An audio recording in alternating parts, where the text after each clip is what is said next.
Vote. Vote. Vote. Vote. I implore you, exercise your right and vote. We need you. And I'm an agent of change. And the way I make change is by voting. It's my inherent right, and I'm using it. You should too. Vote. Vote. Vote. Vote.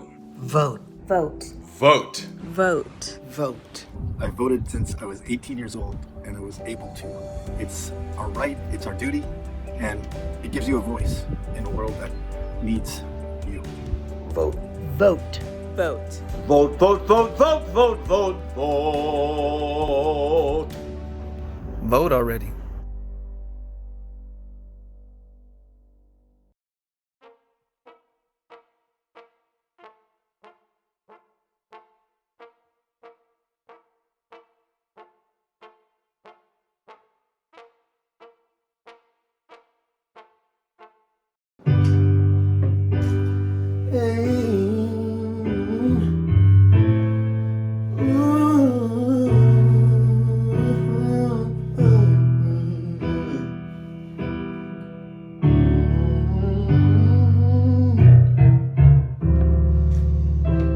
I was born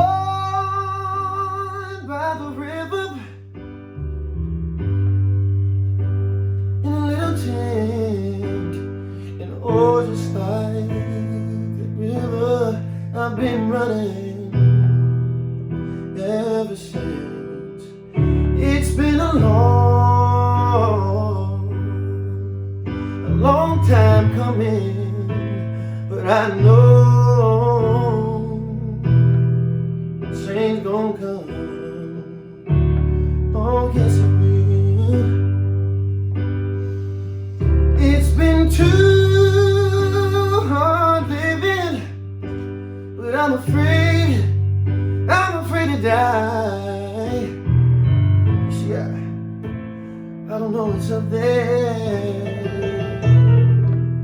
beyond the sky. It's been a long time coming, but I know, yes I know, a change gon' come. Oh yes it will. I've gone to the movies and I rolled out of town. Someone keeps telling me, don't hang around. Ooh, it's been a long time coming, but I know a change gon' come. Oh, yes it will.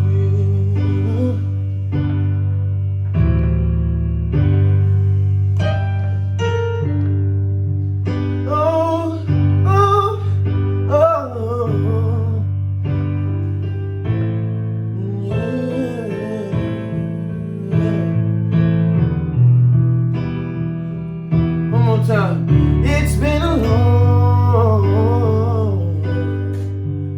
long time coming, but I know a change gon' come. Oh yes it will. Sick, bro. That was fire. Hey, that was like our second time doing that. That's sounding great. I'm Trevor Jackson. This is Justin. We are here. We're so excited for this event.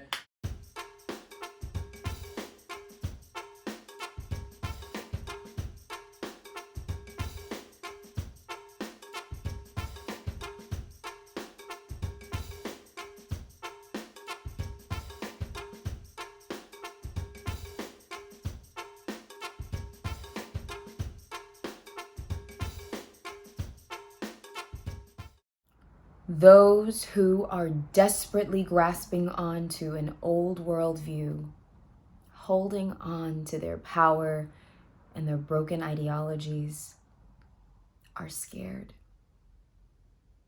They know that the numbers don't favor them.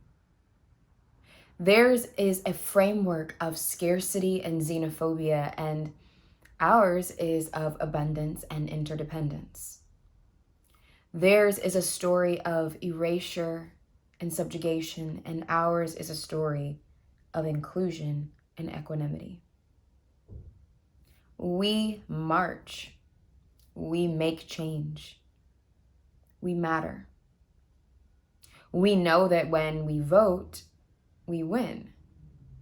We know that when our leadership changes, our laws change.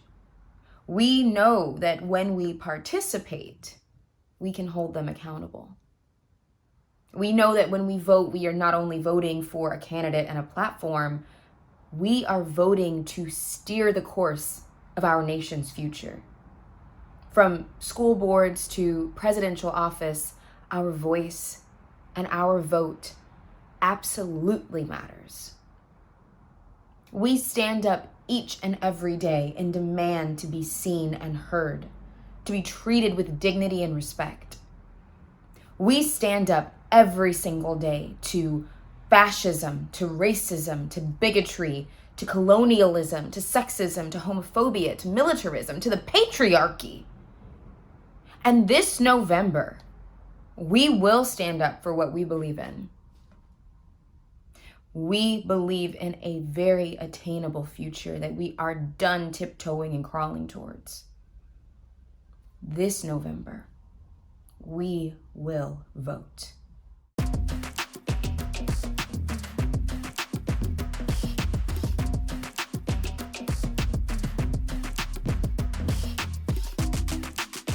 Welcome to this radical embodied dialogue discussing dance as a means of movement building and politics of appropriation in the dance world.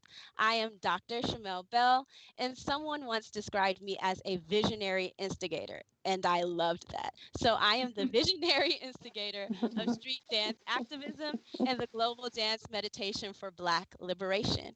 I am honored to be in digital space with the Emmy-nominated choreographers Chloe and Mard Arnold, also my friends, and J-Lo's dance captain, Matt Day, and my friend, scholar, and hip-hop dancer, Dr. Grace Jun.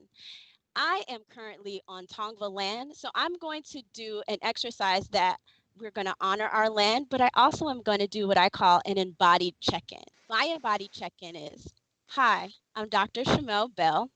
I am feeling excited right now to be in community with such amazing people.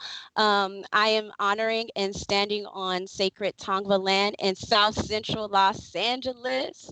And my favorite dance move right now is the Cabbage Patch. Hey. And take it away, Chloe and Maud. Hi, I'm Chloe Arnold. This is my sister.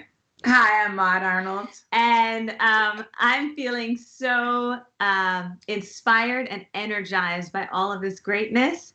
I am standing also on Tongva land here in LA. And you know what? I'm going to go old school right here. Hey. Hey, Hi, I'm Maud Arnold. I feel super happy and thankful to be with you all today. And what always makes you smile and brings joy is a body roll. Is a body roll. Hey, is a body roll. Come on. It's a body roll. Let's go to Matt. What's going on? My name is Matthew Day. I am feeling in alignment today. And I am also standing on Tongva land out here in Orange County. And you know, my dance move is a nice little shimmy. You dig? You know what I'm talking about? I'm not sure. Are you a Kappa? Because I can't be shimmy not, like man. that. Listen, I'm not, but you know, I respect it. You dig? Okay, let's go to Dr. Grace. Hello, everyone. My name is Dr. Grace Hejun. I am on sacred Kumeyaay land here in San Diego, California. I am feeling deeply, deeply honored to share the space with amazing, beautiful human beings here. And my embodied is the Humpty. Hey. Can't really see it, but Thank you so much for humoring me with that. So I would like to start with you, Chloe and Maud, right? So dance has not only been a platform for us to share our voice, it has also been a tool for movement building. And you all show that so well. So Chloe, can you share how your founding of and your work through Syncopated Ladies is reflective of that? Like in the ways that you empower women, you're building and expanding awareness around tap as an art form and one that is both relevant and accessible to younger generations. Well, thank you so much for that incredible introduction of what we're doing. I founded Syncopated Ladies in 2003 because of the necessity for the voice of women to be heard in the art form of tap dance, and also for the art of tap dance to be heard in the realm of dance. So I was dealing with two marginalizations. One, tap dance as an African-American art form not being valued on the same playing field as the classics, ballet, modern. And then as a Black woman in the field of tap, also being marginalized because there were literally no jobs for Black women. And not only were there not jobs, there weren't Black women producing work and owning the content. So thanks to Debbie Allen, she gave me the space to incubate this idea. All of us were really young. Maud, my sister Maud, was, in high school. Yeah, in high school. And the other members were like high school and middle school. Mm-hmm. So this was really started with young girls who were like, we can rock out. And then and Debbie Allen saying, go girls. And so we built this sisterhood and this common passion for tap dance, but tap dance as a movement and a way to claim our own voices. Thank you so much. Now, Maud, can you expound upon that in your role as both producer and dancer? I have to say, what's so amazing about what we do is, particularly because our production company is Chloe and Maud Productions, and our foundation, we also run a 501c3, is also called Chloe and Maud Foundation. And what I found is when I go into spaces, whether it be hotels that we're renting ballroom space from and upwards of $100,000, or renting theaters, in downtown New York or here in Hollywood, is they're like, where's the boss? Basically, when I come in, and I'm like, oh, my name is Maud, and you see this check, says Maud on it, it's me. So you're doing the interview for me, so y'all could just talk by yourself, because the next thing I was going to ask is, can you talk about your work with young people and the role that dance plays in helping them uncover their voice and their power and their interconnectedness too, So go ahead, keep going. We love that you asked that question, because a lot of times people don't ask about the work with young people because it's not as cool and glamorous. It's not the hot shit. Right, exactly. We have three after school programs, one here in South Central LA and two in two favelas in Rio de Janeiro, Brazil. Yes.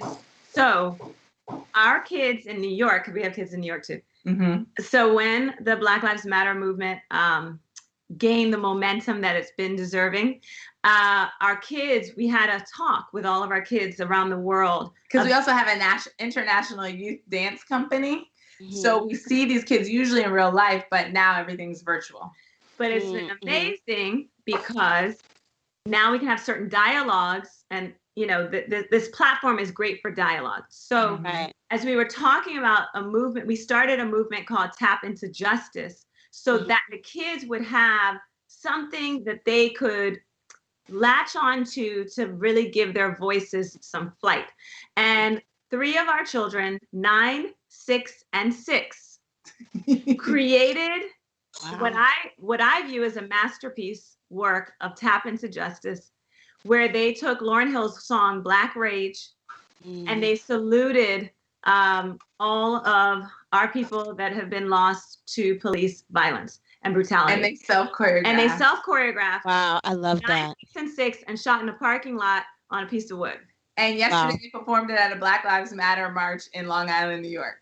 Well, I absolutely love that. And thank you for sharing that story, because that's exactly the motivation behind street dance activism. And actually, Dr. Grace is a part of street dance activism. And so I, was going to go to Matt, but I feel that that's a beautiful segue into what it means to actually embody our liberation and actually use our dance as a civil disobedience. So it's a spatial intervention, like we're intervening with our bodies and spaces. And how dare us have the audacity to be in joy?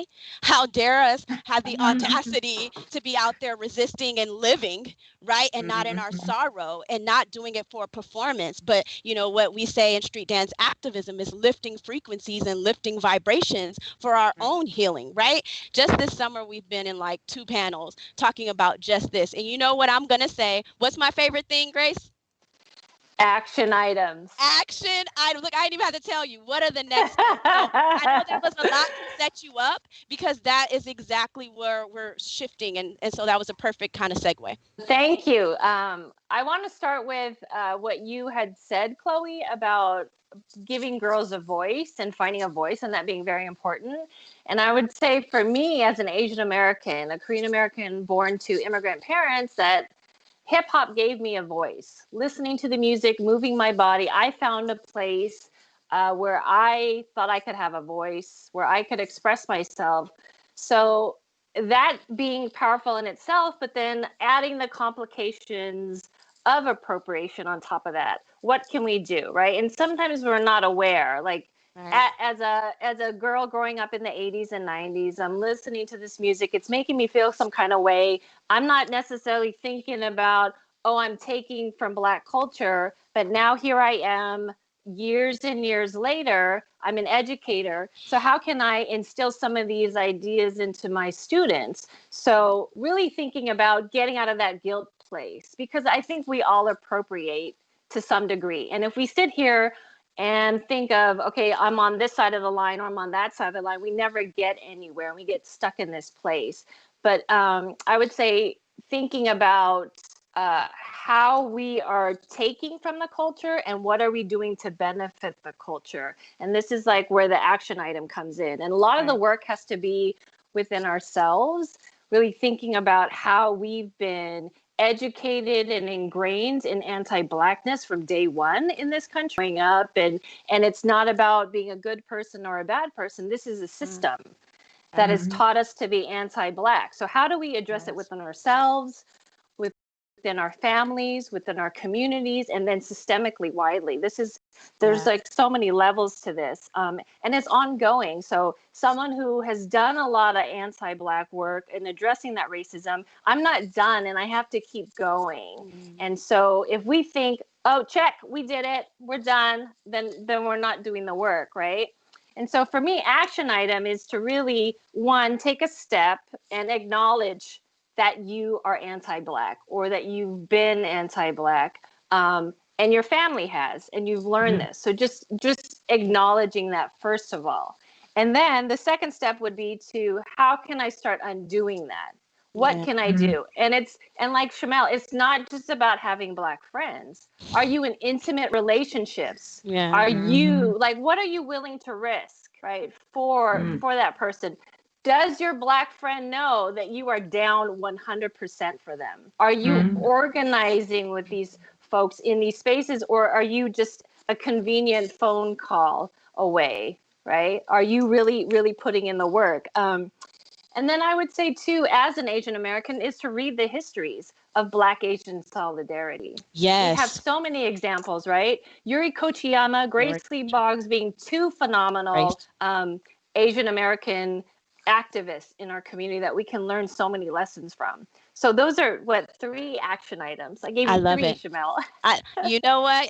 You came ready, because if you stay ready, you ain't got to get ready. Yes. Right. So I'm going to stick a pin in this action item, right? Because I also want to talk to Matt about the tremendous journey that you've been on.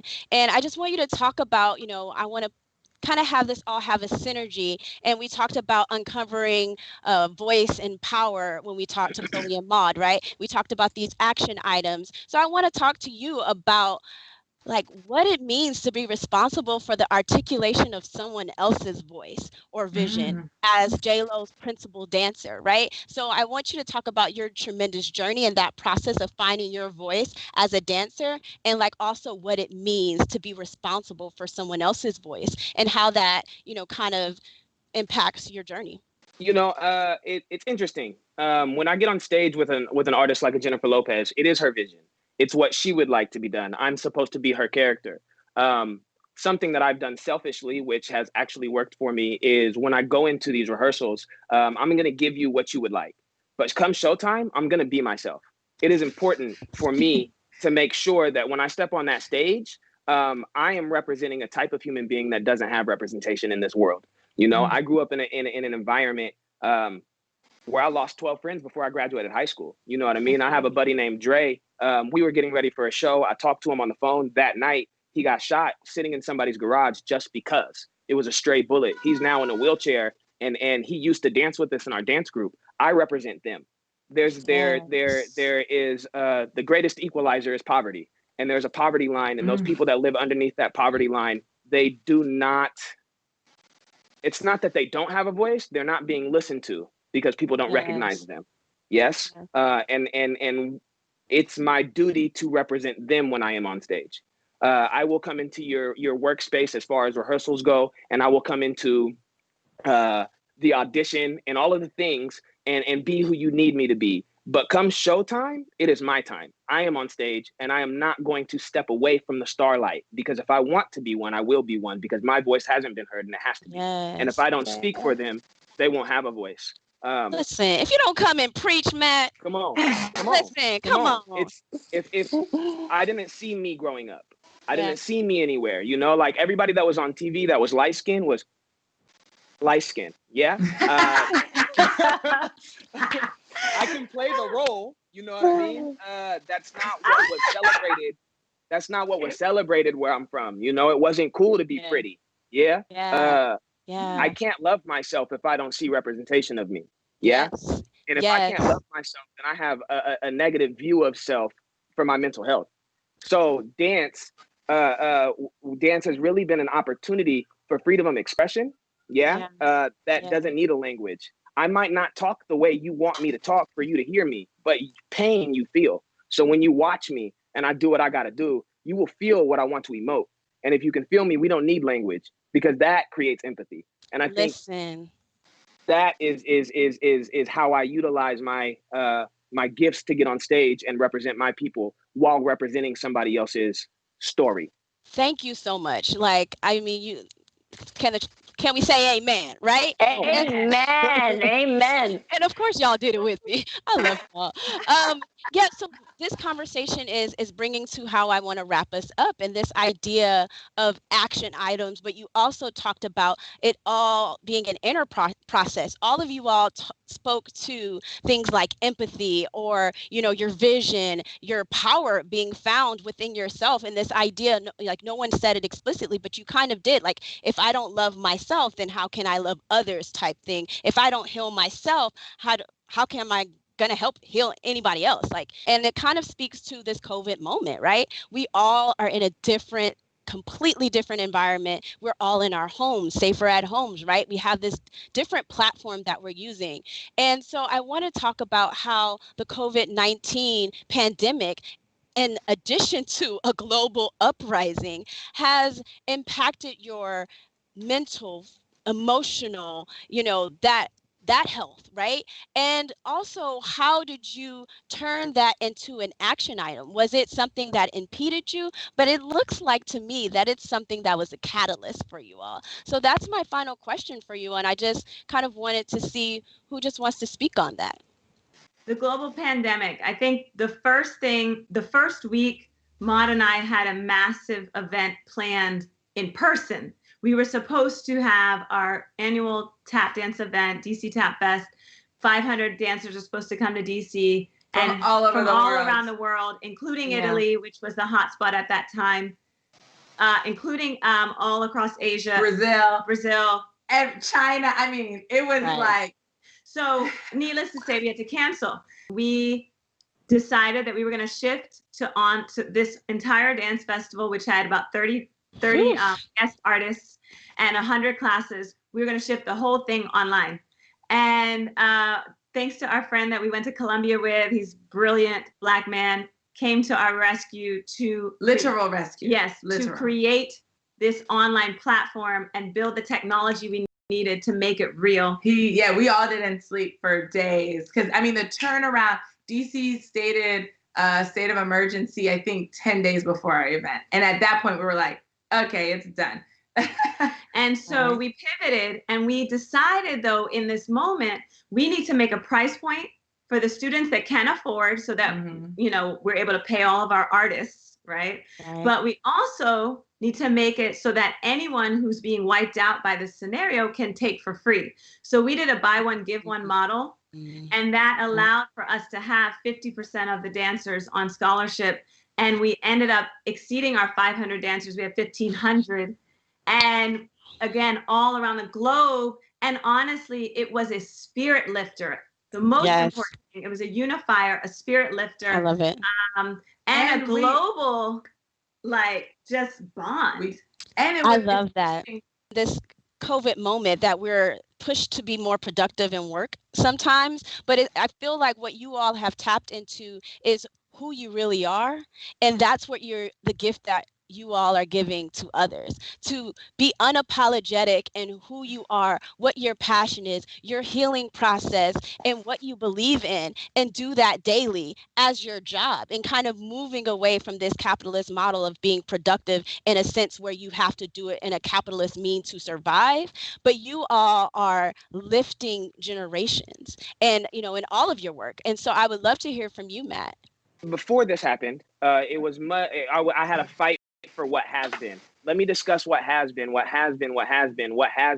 After this, it's turned more into what can be.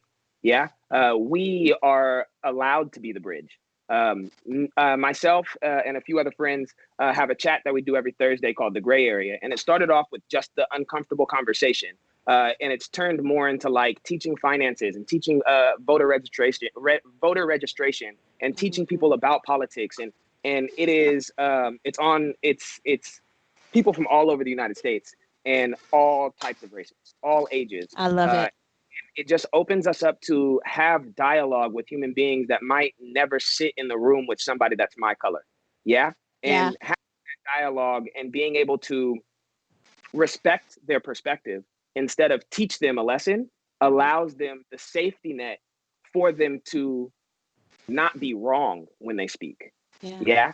And I think that in this space, I've really tried to tap into allowing people their truth in order for me to be able to have mine. And I never knew what my truth was because I was so busy fighting for what has been that I wasn't realizing who I became. And you have to sit down and you have to realize who you become for you to actually step into this world and play a part in building a bridge. We're not going backwards, we're only going forward. And a big part of it is I've been calling my friends from back home who are still going through it. You know, like since George Floyd, my friends have gone through about 5 deaths, you know, and that's like, it didn't happen too long ago. So with people dying at such alarming rates, how do you have good mental health if you never mourn? You know, and then you get on Instagram and you get on these platforms and you're scrolling and you just see more and more of what you've seen your whole life. You know, like I knew as a kid, when you get slammed on top of the hood of a police car, it has nothing to do with if you are resisting arrest or not. It's because that police car has been going around for 12 hours and the hood is hot. So as soon as you hit the hood, you're going to back up off of it. And that's resisting arrest. Now they can beat you. Yeah. So I knew that at the age of 12, 13.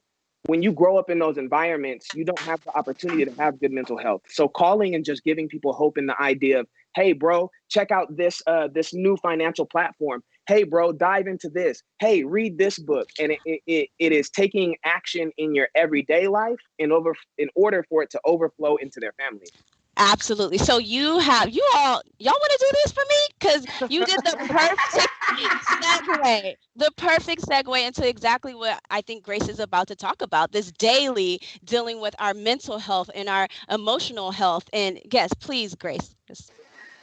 Well, I'll say, for me, it's really like understanding how much I commute and drive around and that being shut down and really sort of slowing down. I have a 10-year-old and a 7-year-old. So really being with my family all the time, and putting in movement practices in our families to stay connected, to soften, to heal, to rest our minds from all the on-screen time, which also leads to like connecting with people more deeply, because either you have to do it on the screen or on the phone. You can't see each other, so you have to articulate more clearly because you don't have that body language immediate to you, like being in the same room.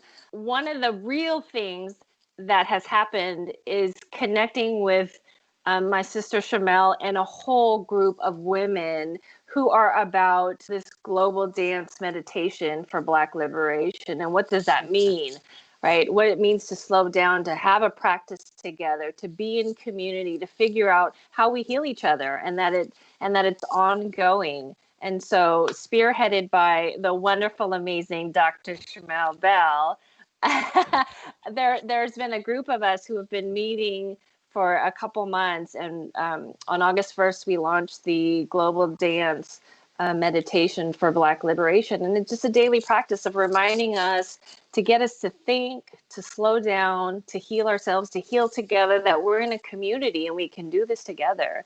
And really looking at, for myself, is like Black liberation means liberation for all, and really trying to understand that in that practice. You've all shared some incredible stories. What I would love for you to share, if you have anything upcoming and new that you would like to share. What about you, Matt? Yeah, I just got done shooting my first short film. Congratulations. Thank you. Appreciate it. It's called 5678. It's based off true events. When I moved to LA, I felt like I was taking the stories of a lot of my friends that were no longer here, and I got to go live the dreams out because they no longer exist. And the story of this young man, his name is Biscuit. His best friend has the dream of being a dancer, and he ends up being killed. And Biscuit has to go to the audition and live it out for him. So I love that. I love Yeah, so I would love to hear from you, Grace. What do you have coming up? Well, we have the ongoing Global Dance Meditation for Black Liberation, and we are in week 2. So you can go to streetdanceactivism.com and register and participate, go back, review. And on Fridays, we have a movement meditation practice. That's amazing. So I know that we have an incredible video that Chloe and Maud would like to show. So I would love to show it. I'm a savage. Classy, bougie, ratchet. Sassy, moody, nasty. Acting stupid. What's happening? What's happening? I'm a savage. Classy, bougie, ratchet. Sassy, moody, nasty. Acting stupid. What's happening? What's happening? Hips tick tock when I dance. On it, she might start up. Big B and that B stand for bands. If you wanna see some, baby, here's your chance. I say left cheek, right cheek, drop it low this one. Texas up in this thing, get you up on this game. I be parking my frame, gang, gang, gang, gang. If you don't jump to put jeans on, baby, you don't feel my pain. You gon' give me hype, write my name in ice. Can't argue with these lazy, I just raise my price. I'm a boss, I'm a leader. I pull up in my 2-seater, and my mama was a savage. Like the Tina, I'm a savage, yeah. Classy, bougie, ratchet. Sassy, moody, nasty. Hi, everyone, and thank you for tuning in to part 3 of today's amazing programming. And wow, wasn't that another amazing radical dialogue? The politics of cultural appropriation with Dr. Shamel Bell, Dr. Grace June, Chloe and Maud Arnold, and Matt Day, as well as the beautiful dance performance by Syncopated Ladies with the Savage remix by Megan and Beyonce.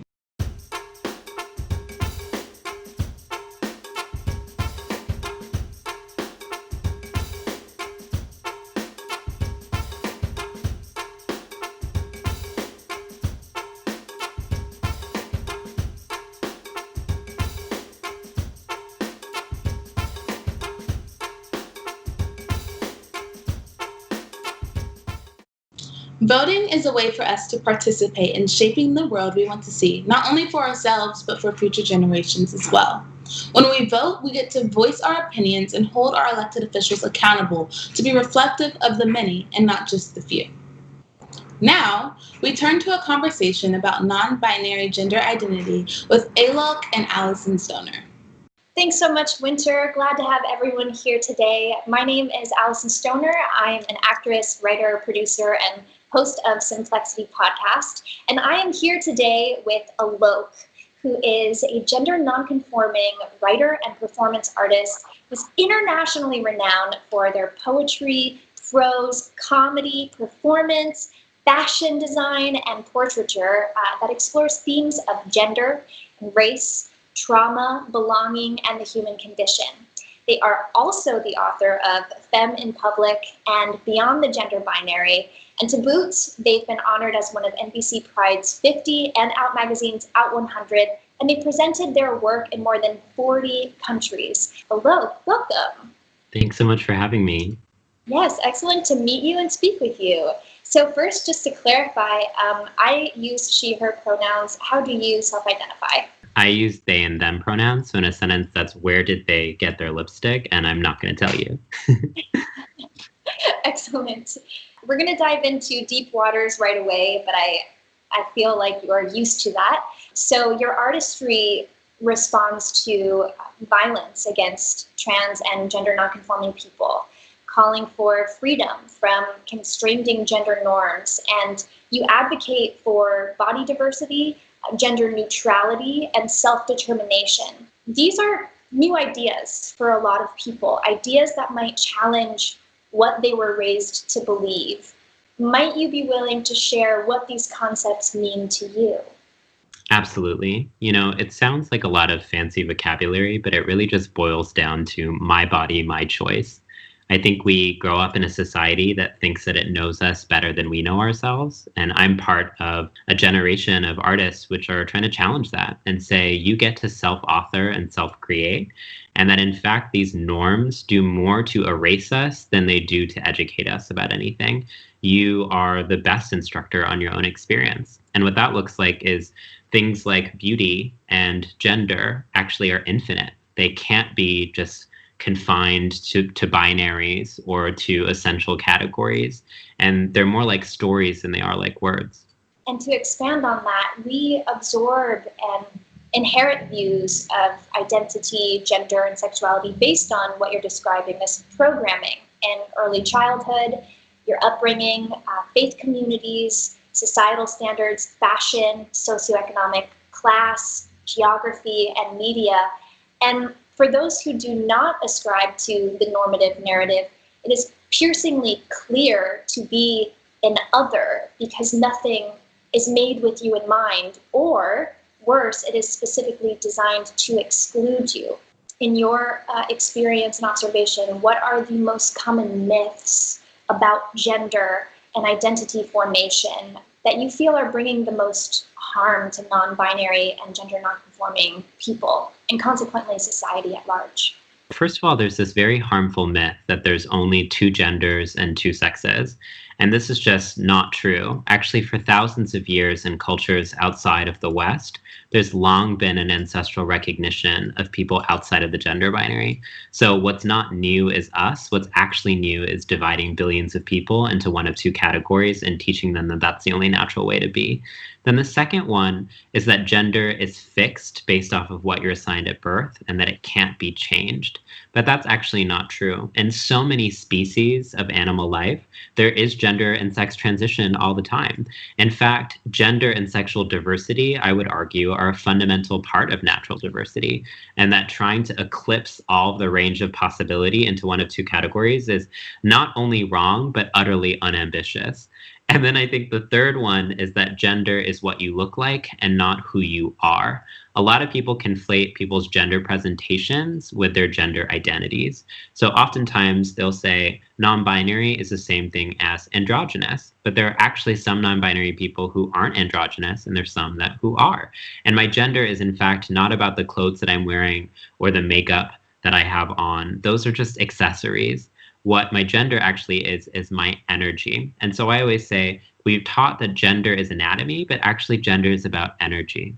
That's actually such an important point to bring up the word conflation, because we've seen this as an amorphous blob instead of really being able to dissect all of the elements within, which at first can seem really intimidating because there's terminology, there's that learning curve, but in essence is actually seeking to create more freedom and possibility by first acknowledging that we're not all just this homogenous species. And so I'm curious, with your perspective, do you find any variation in the way that different age groups respond to your work?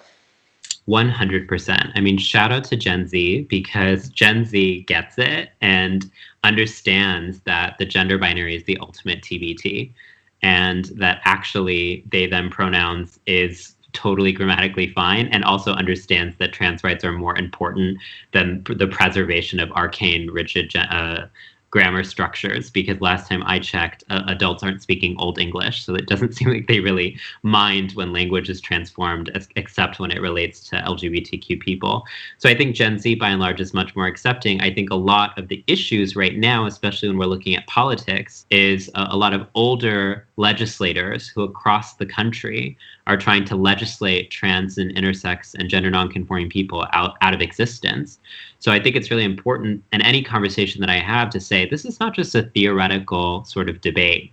This is actually a question about human rights, and that especially trans and intersex young people are being targeted by conservative legislatures across the country, and in states like Idaho, yes, but then also by the federal government. And this is all part of an orchestrated effort to disappear us from public, to naturalize the myth that there's only two options. Because then you can tell everyone, see, there's nothing else. The reason that people like me experience violence is because we are a portal to another way of living. We actually suggest that there's an alternative, that there's an exit strategy, that there's a way of living that you can actually define what your body means to you, that you can wear what you want, that you can practice your artistry, that you didn't have to grow out of your creativity. For me, gender is a method of my creative expression. It's not some fundamental sense of being divided for the purpose of fertility and reproduction. To add to that, this is an invitation to expand one's consciousness overall. And that can really come against our own psychological terror barriers, which says, this is new information, it's not what I've learned so far, therefore I'm going to discard. And it really takes opening ourselves to the possibility that we were once programmed as a kid, and maybe that itself wasn't the totality of what programming is, and maybe not the cleanest or most correct or affirming or inclusive, complete, comprehensive version of programming. I'm considering what that must feel like as a daily experience for you. This seems like it could challenge your relationship to yourself in terms of building healthy self-concept and confidence and even self-trust. So in what ways have you had to create survival tactics to make it through simple, everyday events that most people don't have to think twice about? You know, my entire life I've had to fight for the ability to exist in public. It's really at square one for us as gender nonconforming people.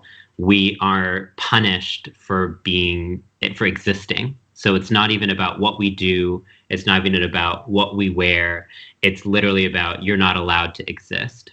And when you're not allowed to exist, that means the violations against you don't exist. We're having to develop the vocabulary to actually say, I'm here and I'm going through it. And one would think that our natural allies in the gay movement, in the women's movement would be supportive, but unfortunately, those movements and historically have also sided against us. So it can feel extremely isolating to see how people gain their legitimacy by distancing themselves from you. They say, we're not weird like them. We don't look like that. We're not pushing the envelope like that. And I think that what I really want people to understand is the point that you made, which is we stabilize this injustice by expecting gender nonconforming people to be resilient. I shouldn't have to be brave or resilient. In fact, people should stop spitting on me and laughing at me and threatening my life. In fact, we've so internalized the status quo that we call especially people with disabilities and trans and gender nonconforming people inspirational and powerful but we don't question why they have to be inspirational. And in fact, that becomes a way of solidifying complacency, because it's easier to expect people to be exceptional than it is to understand how you're complicit. And I think when it comes to the question of gender nonconforming people, when people ask me, what do I do to help you? It's actually, what do I do to help myself? Because a world without the gender binary and a world without gender stereotypes is actually a world that helps everyone. Trans and gender nonconforming people are blowing a whistle that actually we live in a world that prioritizes a mythology of what you should be rather than an actuality of what you are, which means that you're not cared for in terms of how you actually exist. You're only cared for in terms of an aspirational beauty, an aspirational norm. I've never met a stereotypical woman or man in my life. There are men who feel, there are women who lead. And these stereotypes are just rooted in age-old sexism. It just so happens that gender nonconforming people experience the brunt of it. So what I really ask my audiences and people engaging with my work is, what are you doing to challenge gender stereotypes? It's not just enough for me to be doing it. And that brings up such an interesting perspective that if you don't see your own liberation tied up in the collective liberation, you may begin to approach this work, this allyship, from the space of self-sacrificing martyr, I'm a hero, I'm a savior, as opposed to, no, if we're not all equally getting to the start line, none of us are free, because my liberation is then potentially and most likely occurring at the expense of yours or someone else's. And that's not real liberation. So it's very complex and nuanced, and that kind of accountability with self is incredibly hard to do. And I don't know that we yet have created the culture and designed the culture around that kind of deep self-reflection. But I do think this time period is a time of reckoning. And we are beginning to have that mirror held up to us, whether we want it or not. I just want to respond to that point really quickly. I'm a poet, and I recently read a poem in the pandemic that said, I'm sorry it took a virus to help me remember that we all breathe the same air. And we're in this moment right now where we have to reckon with the fact that we are fundamentally enmeshed with one another, and that the mythologies that borders create, borders between genders, between races, between countries, fall apart when we think about the poetry of a pandemic, which requires us to understand that what happens, quote unquote, over there actually affects what happens here. And I think there's two ways to respond to this moment. One is to continue to maintain a fictional difference that is actually just a psychological prison. And the other is to actually practice a form of spiritual vulnerability that says, I am because we are. And that recognizes that now is a moment of reckoning where the old ways of saying us, them, man, woman, this, that, subject, object, they're actually gotten us into this situation. The only way that we can proceed towards healing for all people is if we recognize our fundamental interconnectivity. So let's go there and talk about proceeding with the world progressing rapidly and humans facing difficult problems and major injustices. We need innovative thinkers, and we need new voices in the conversations around solutions and hope. From your observation, what, who, where are the biggest barriers for including and representing more voices across industries? And how do gender nonconforming people and allies unravel these barriers and create a different method and design? Like I said, we're very much at square one. I'm often the first visibly gender nonconforming person in most spaces that I exist in. And what little representation we have of trans people in politics, media, entertainment, and academia continues to be people who conform to gender norms. And so what ends up happening is that visibly gender nonconforming people like me aren't even embraced in this moment of trans visibility, which requires people to confirm people's suspicions about what a man or a woman should look like. But those of us with visible chest hair and lipstick, beards and highlighters, we are back-ended. In fact, I've been part of so many projects where people say, oh, look, people just aren't ready for someone like you. They'll say, you're just too much. And I've been told that my entire life, that I'm too much or never enough. And I'm just bored of it because honestly, people are committed to their own irrelevance, because I'm part of a zeitgeist of people who understand that actually it is only through being too much can we even access anything, that this kind of culture that's required us to mute ourselves to become palatable and digestible is more concerned with consuming us than it is actually with regarding us. And I'm interested in narratives that are thorny and indigestible. I'm interested in narratives of hesitation and poetry. That's why I'm an artist. I don't want to be easily understood. I want to be experienced. So where we go from here is not just about inclusion of historically underrepresented people. It's about recalibration of what culture should be. Culture should not be easy. Culture should be complicated.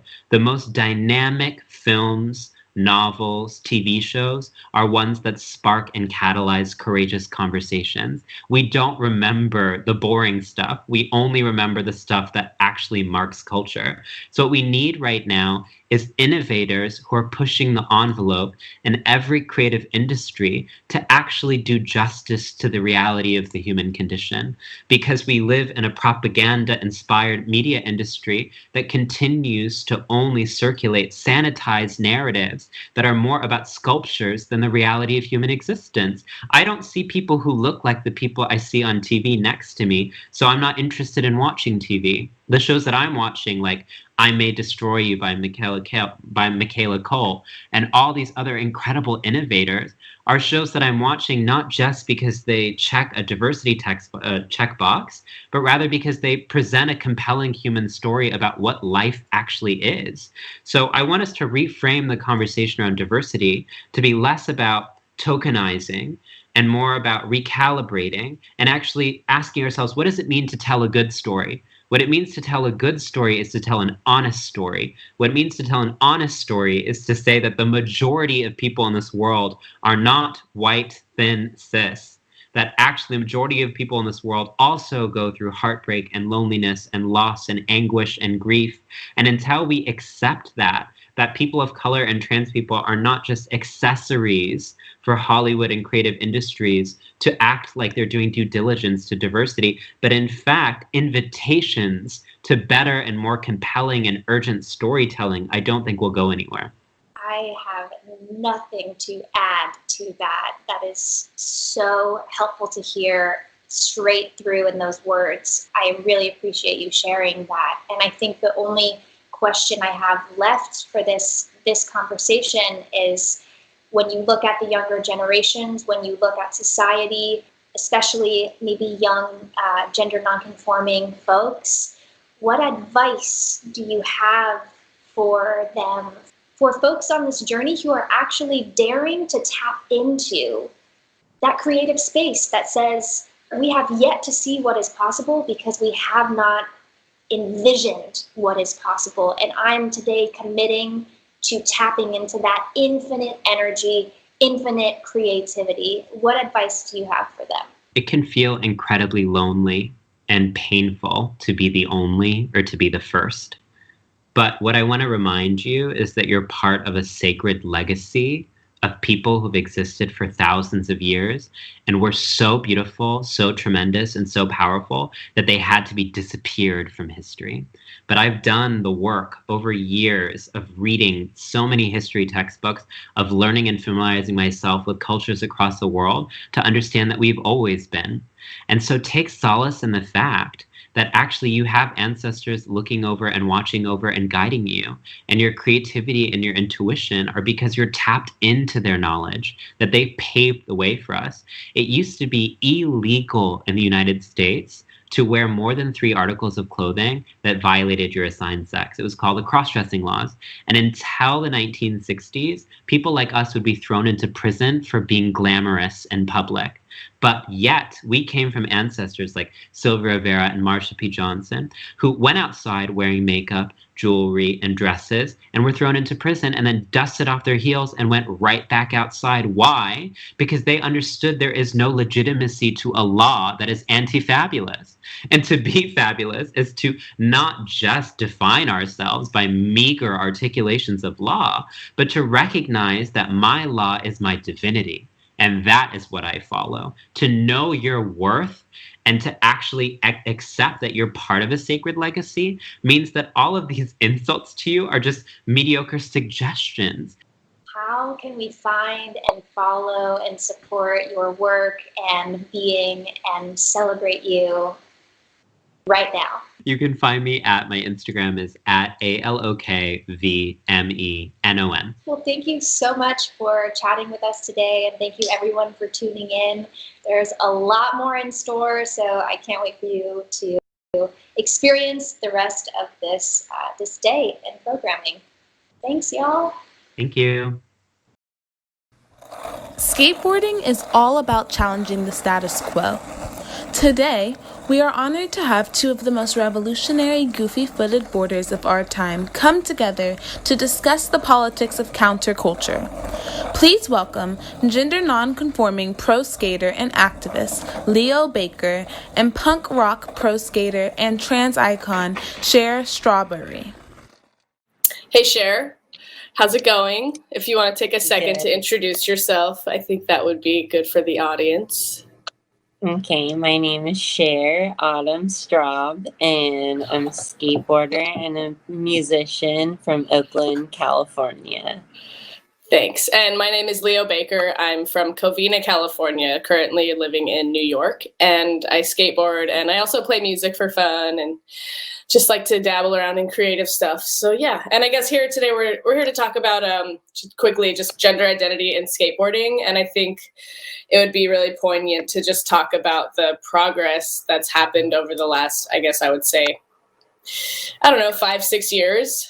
And yeah, so I don't know, Cher, have you noticed like new visibility, new representation?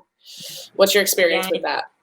I definitely feel like it was definitely a very male, masculine dominated sport for the longest time. And I think Jeff and Gabe from Unity really like changed a lot of things and perspectives on people by just creating a platform for queer people and trans people just to like have a place to skate and a safe space to skate, and just creating these events where like you don't feel intimidated, like where no one has to be good. You can be learning for the first time, or you can be really good, and everyone's just kind of building community, and that's more the focus than just like the actual sport, which I think is like much needed, and like just kind of reminding everyone that it's like supposed to be fun and like inclusive as opposed to just like,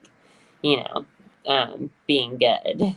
Yeah, totally. And I guess like, I mean, from my perspective, that's kind of how I saw you get back into skating, because I mean, I know for a long time you didn't skate, and then Jeff and Gabe created Unity, and then all of a sudden there was this like exploding queer skate scene in Oakland, which is obviously incredible. So that was inspiring for me, and seeing all of that happen and like knowing my path and my journey, that kind of helped me, inspired me a lot to just pull the trigger and just like come out, because obviously I was living as Lacey Baker for a really long time, and I felt like that was kind of my only option up until recently. And so I think that the subdivision of, or like I would say like subculture within the subculture of skating is like queer skateboarding, and so that's kind of like our place. And so it feels good to finally feel like there is a home within skateboarding for us.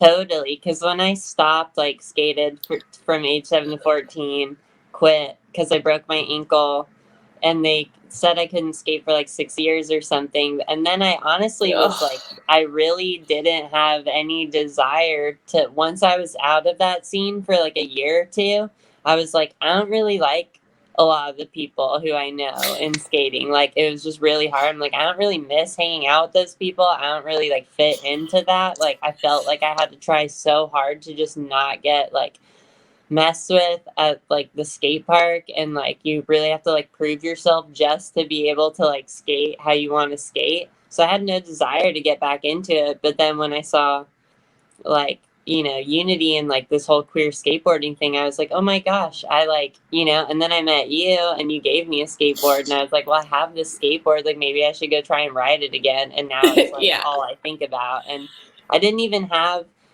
queer or like trans friends necessarily until that platform through skating is how I found like all of my friends now. And lots of us didn't even skate. Like, and that was the beauty of it. Like, you didn't even have to be a skateboarder. It was just a good place to meet other queer and trans people and like not feel alone, you know? Yeah, for sure. I totally get that. And it's honestly super needed just because from my experience, it's like I don't really have that big of a queer community. I mean, I know like people outside of skating that are queer, but I don't have a lot of close friends that are, obviously up until like more recent times, like me and you starting a project together with Steven and just like sort of really diving into that part of skating. But yeah, it's unfortunate we don't have as much time as I would like to have. I feel like we could sit here and talk all day, but I just wanted to let everyone know that if you're interested, follow Unity Skateboards, follow Cher on Instagram.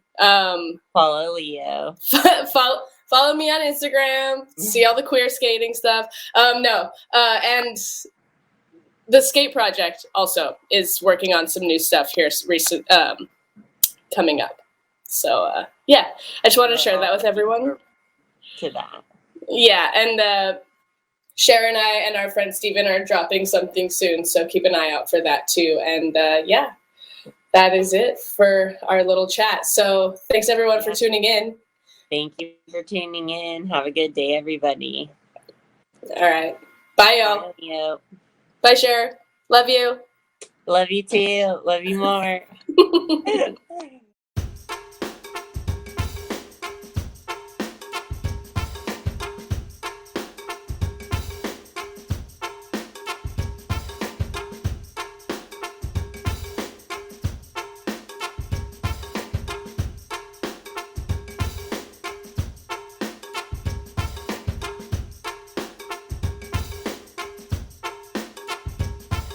Next up, the amazing Trevor Jackson. Okay, this next song we're about to do is a song that I wrote at a very difficult time. I think Philando Castile had just been shot, and I mean, amidst all the other people that have been shot, but that one, like, I remember seeing it, the video, and I just wanted to make a song about it, and kind of everything that's been happening to us as a people. So here we go. It's called Colors on the Ground.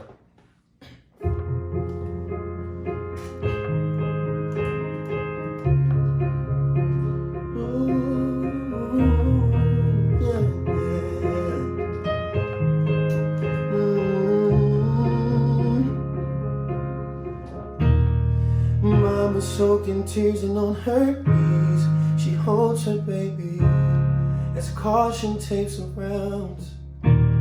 She keeps on screaming, he was just 19. The man in blue said, I told him to stay down.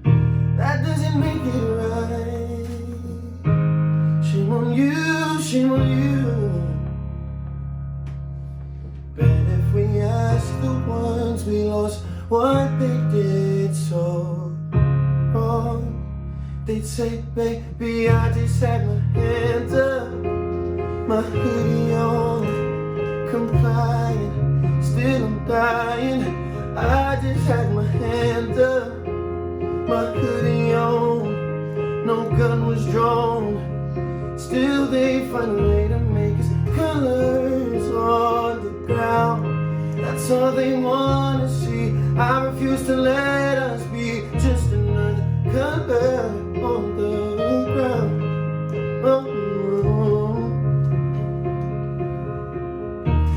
A child 4 years old in the backseat, so much red on daddy's shirt after 5 pops rang so loud. Too young to understand what it quite means. Why is daddy no longer around?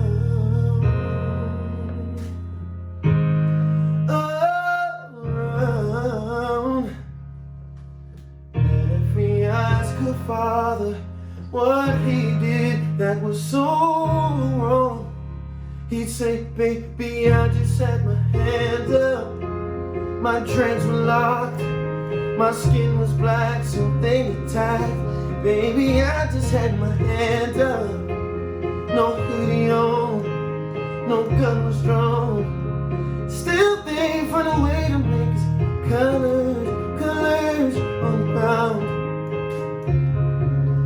Ooh.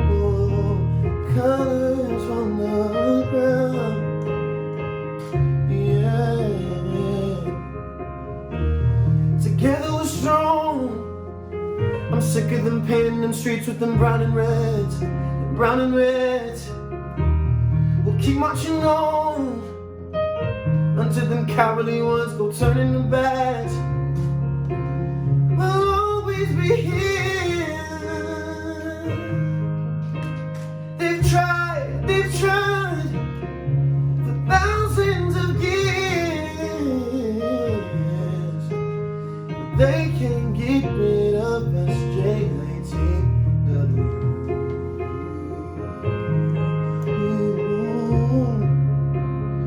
No,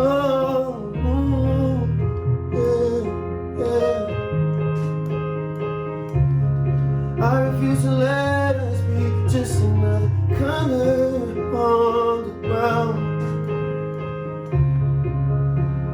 No, just another color on the ground.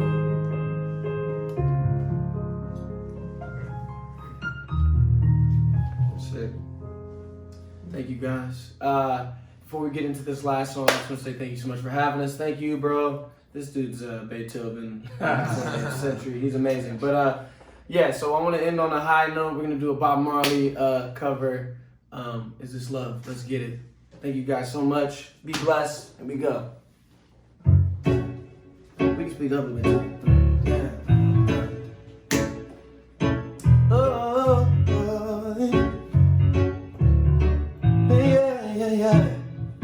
I wanna love you and treat you right. I wanna love you, babe, every day and every night. We'll be together with the rooftop over our heads. We'll share the shelter, yeah. In my single bed, yeah. Is this love, is this love, is this love, is this love that I'm feeling? Oh, is this love, is this love, is this love, is this love that I'm feeling? Again, is this love, is this love, is this love? Is this love, is this love, is this love? Is this love, is this love, is this love, is this love that I'm feeling? I wanna love you. Woo! And treat you right. I wanna love you, baby, every day and every night.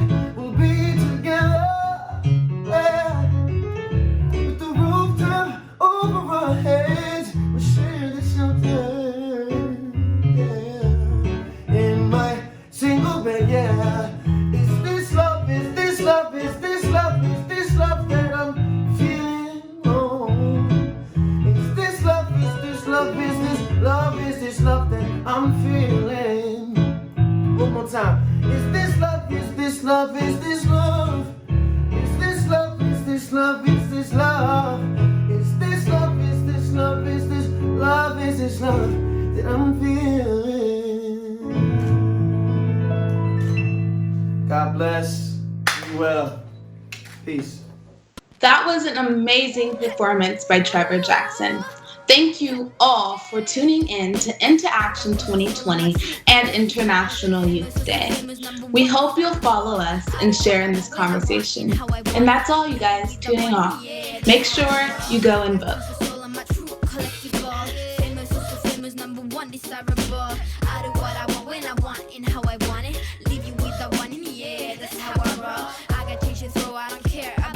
With generous support from MarchForOurLives.com, Color of Change, For Freedoms, Move On, and Still I Vote, African Pride, the LCV Education Fund, and Task Force. Sankofa.org. And our community partners,